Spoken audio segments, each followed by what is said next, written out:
You're listening to the Lux Life Discovered podcast, where we talk with people who are living a lifestyle that reflects their passion, because we believe everyone should be living their best life, their Lux Life. The show is hosted by Rick Steiner with Steiner Event Group, a premier national event planning company, and co-hosted by Shannon Richmond, the Vice President of the Panama City Beach Chamber of Commerce. If you are watching on YouTube, be sure to hit the subscribe button and the bell to get notifications of future episodes. The show is produced by 30A Media and is broadcast on your favorite podcast outlets, as well as YouTube, Roku TV, Amazon Fire TVs, and other major brand smart TVs. Hello, I'm Rick Steiner. Welcome to Lux Life Discovered.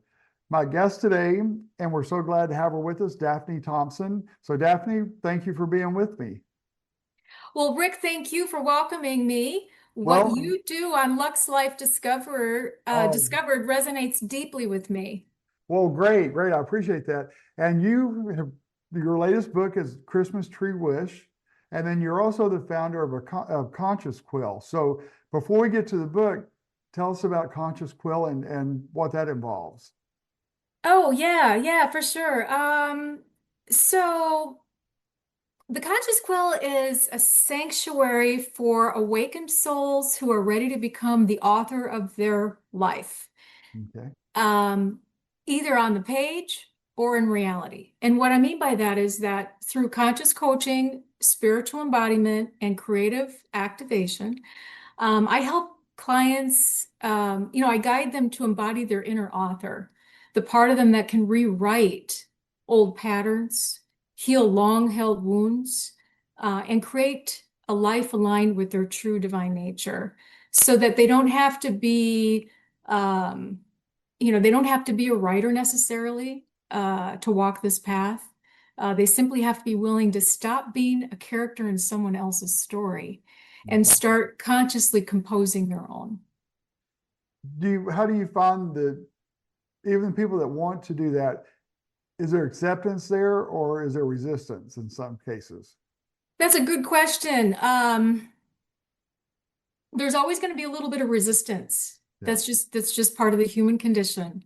But hopefully that all gets unraveled once they start feeling some of the progress, Right. With the work that we do. But isn't it amazing the people that know they need that, and that's what they come to you for in some cases, but they still it's like a wall that has to be broken down. Oh, I couldn't agree more. Yeah. Okay. And then how long have you had the Conscious Quill and been doing this? Well, the Conscious Quill has interestingly evolved for me. I was actually living the journey, you could say, of becoming conscious. And so part of my own story is the actual event that took place in my life that mirrors and reflects the whole story of what's happening in the Christmas Tree Wish. Okay. So, so incidentally, the book has become a learning tool for not only children, but adults as well. Oh, that's interesting. Yeah. Because a lot of times we carry things over to our adulthood that we didn't deal with as children, and it still plays a major role. Absolutely. So tell us about Christmas Tree Wish then. Let's start there and kind of tell us the premise behind that book and what it's about. Where do I begin?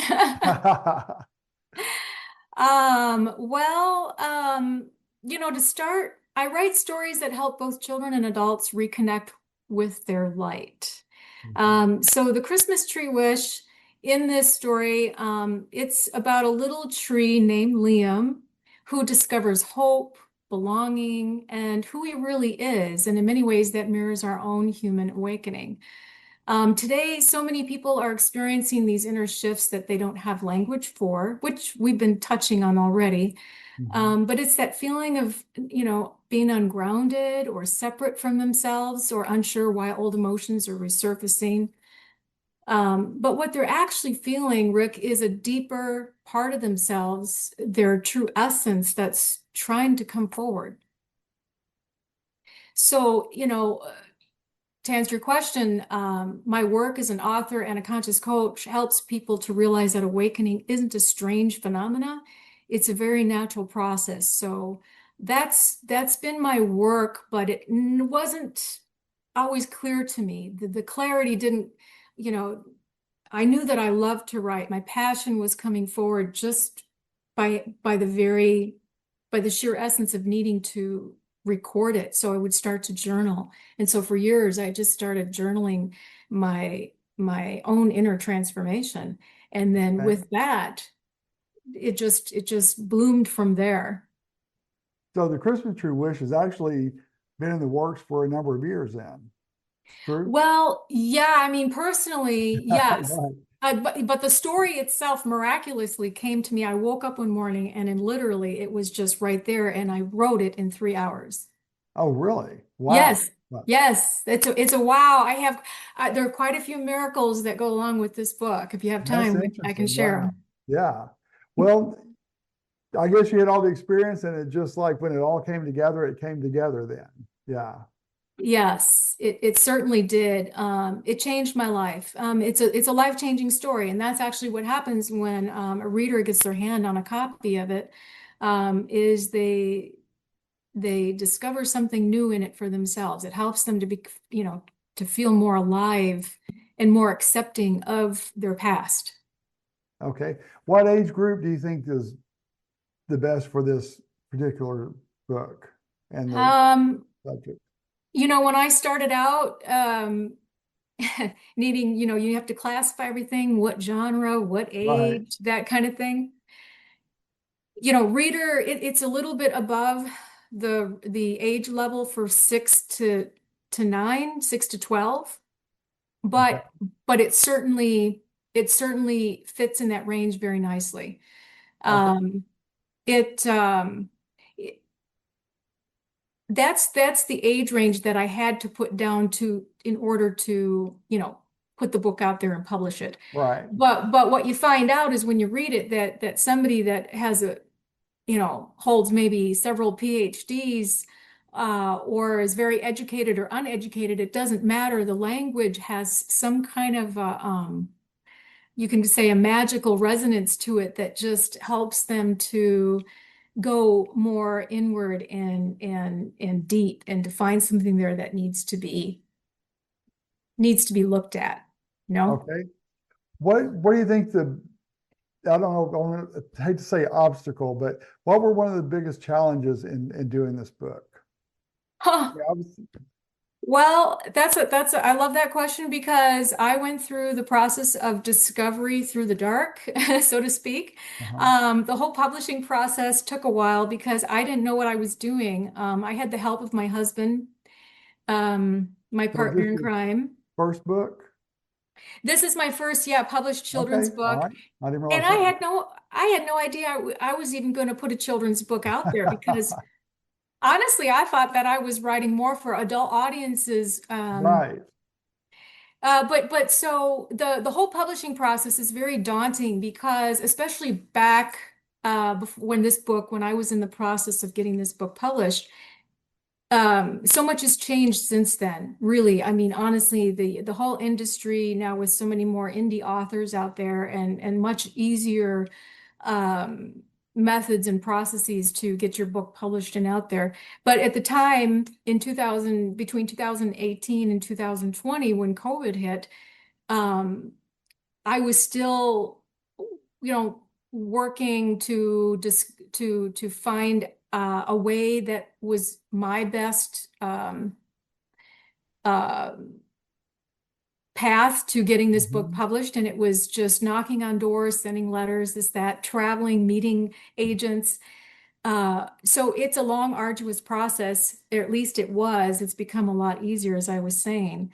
That was the most difficult part, really. And one thing I will just add is I had not many, I think a couple one agent and a publisher say, you're coming across a little bit harsh here. I would change the wording around so that you don't, maybe you can address the topic of death, a little softer, or just take it out, just remove it.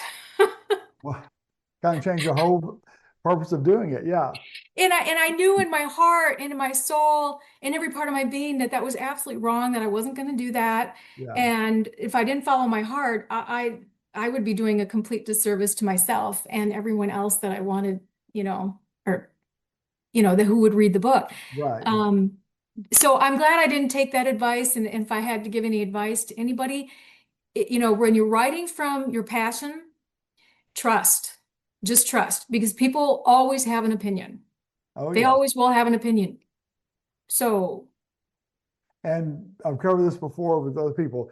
The people that have the strongest opinions are usually the ones that have never challenged themselves to live outside their comfort zone. ooh, I like But that. That's but well they put. can give you great advice on yours and your path and what you should do. Yeah. So true. Yeah. So you're the subject of the book, the content, the awakening, and that, how has that been received? Well, Especially even a few years ago, because that was different back then, perception. yes, yes. I could answer that with a double-edged sword. I'll Because, bet. yes, because, every author, aspiring author wants their book to be received like, hey, people are buying copies, they're contacting, stores that trigger buyers to buy more Right. books from the distributor warehouses and to keep, oiling the cycle, greasing the pump. Mhm. No, that's not how it happened for me. In fact, it was quite opposite.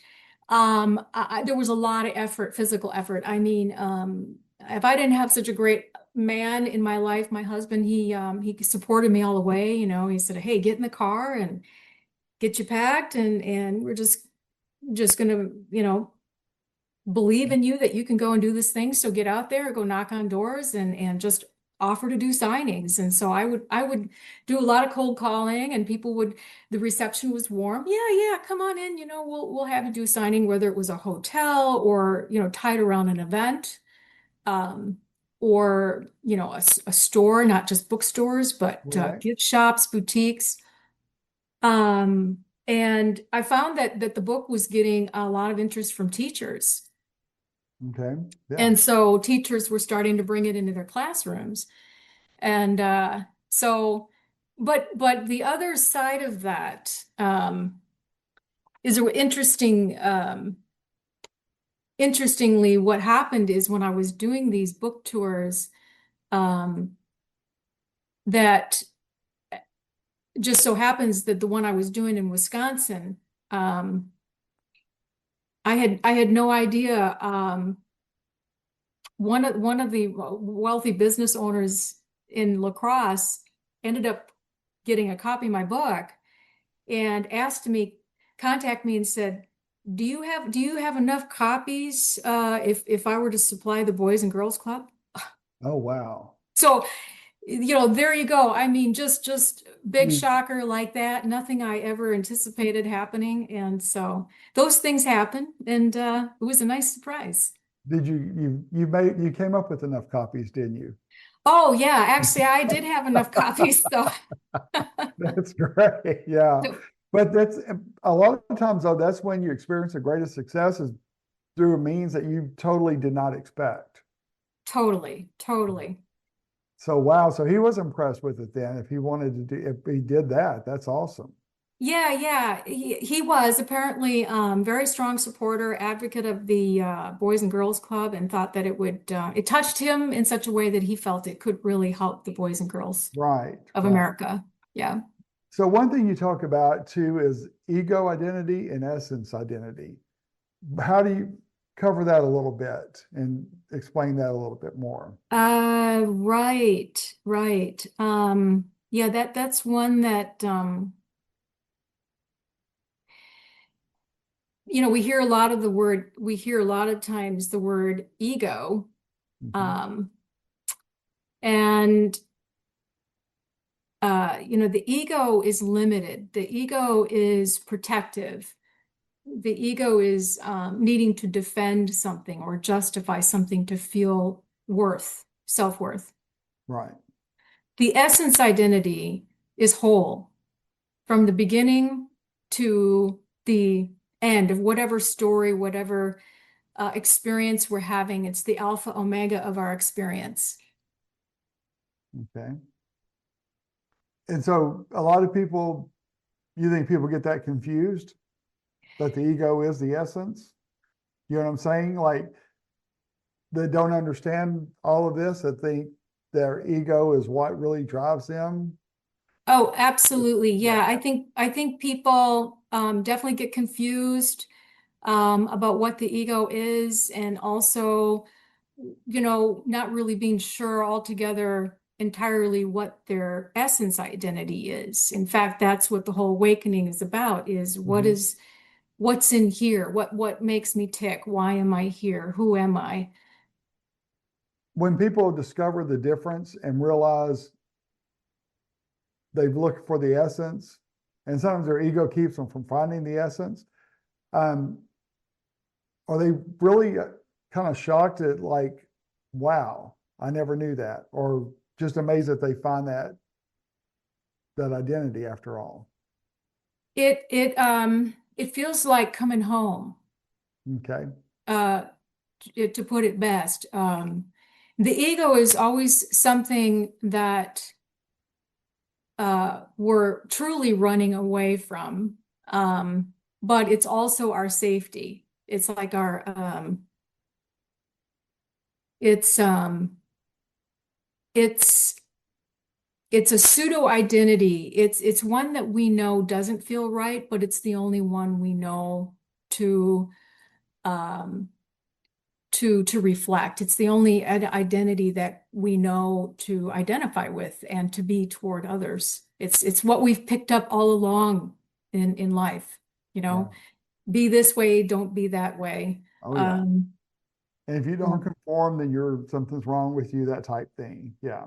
yes, yes. So the whole awakening part of this, how is that part? Because with so many things today, just a simple word can really turn people off or make them gravitate toward you. Did the Yeah. awakening, did that, like, make people be a little standoffish for some reason? Yeah, it's not a topic that people are necessarily comfortable with. Some people, you can chat with for a few seconds and they'll change the subject because they're just not comfortable with it. They're not there, and that's okay. It should never be something that's forced. It should come naturally.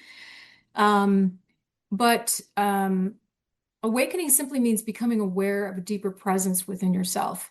So that part of you that's whole, calm, and connected. Most people live from the surface of their identity, i.e., the ego, the part that worries, that fears, that reacts. But awakening is when the deeper self begins to rise. It shows up as intuition, clarity, um, as unexpected emotion, and also a longing for meaning. And what I mean by that is understanding instead of living in a confused state or foggy state. Well, this whole podcast is about people living their passion and discovering their passion. And COVID had a profound effect on people in so many different ways. A lot of people discover their passion through COVID. And I could see where COVID, in this case, would make people think more about awakening and discovering their true identity, because everything was like put on pause for 2 or 3 years. So we had nothing else to do but kind of think about, where do we go from here? What's next? That type thing. Does that Yes. make sense? Oh, unbelievably so. I mean, it either drove people to the point where they went, mad, crazy, because with all that time, yes, they had to go. It was a worldwide awakening. It forced us to go inward and to go more deeply within. Um, and it's funny. I had this book written in 2018, right before COVID hit, but I didn't have it published yet. And I knew with all my heart that this book could really help a lot of people, especially when adults deal with the topic of death and with so many um, fatalities from COVID. Mhm. How how do you talk to a child about that? You know? Yeah. So I feel like inspirationally, why the book came to me, why I wrote the book, The Christmas Tree Wish, is that Liam's journey is a child-friendly way of exploring awakening, moving from fear and separation into identity, belonging, and inner light. Okay. All right. Our true safe space, our home, one that never, it can never be destroyed or taken away from us. It's Right. one that's always And been children need that. whole. Yeah. And children need that assurance of safety. Yes. So even though it's a magical forest story, it carries a message that children, parents, or anyone awakening today can feel and identify, relate to. That's good. So locally, how have you had success with it locally as well? Yes. So I've been coming here for years with my husband to vacation because my father-in-law is a native to the area. Okay. And so I've been familiar with the location, and Sundog, the Hidden Lantern, they've invited me to do signings. So I've done that before in the past. This year as well, now as a full-time resident, I've been at the Hidden Lantern, Sundog Books, a few other events. Like yesterday, I was at the Hub, a Okay. Christmas, what was it, for the V magazine, put on an event there for doing a little Christmas stroll around the shops. All That right. was fun. I'll be at Black Bear Bread Company coming up on the 18th in Grayton Beach, the Blue Giraffe, the Monday before Christmas. So for any late Christmas shoppers. Yeah. Well, that's good because what a perfect time for the Christmas tree wish to be out. Yeah. Thank Not you. just with the holiday season, but also just the meaning it has with it. Yes. Yes. So where do you see yourself going from here? Or right now we're just concentrating on the book and that, or are you already into creative people never settle down. So I'm sure you haven't either. So have you got other projects in mind or? Well, in answer to that question, Rick, my cup runneth over. Well, that's good. Yeah. It's literally, yes. So I'm going to be putting I'm working right now. I'm near done, a complete master class for authors or people who just want to rewrite their life. That'll be an intense workshop. And then also, I am launching right now. I'm in the middle of finishing an episodic memoir. Okay. And that book is, let me tell you a little bit about that. I call it a historical treasure, but it's an episodic memoir of the oldest living pioneer in this area. His name is George Thompson. He happens to be my father-in-law. Okay. And his life spans nearly a century of stories from old Florida, stories you can't find in any history book. So they're rare, humorous, and heartfelt. And I feel like it preserves a living piece of local history.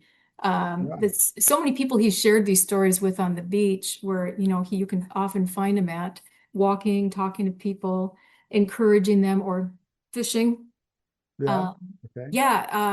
so many of his, you could say, fans are um, looking forward to this book coming out.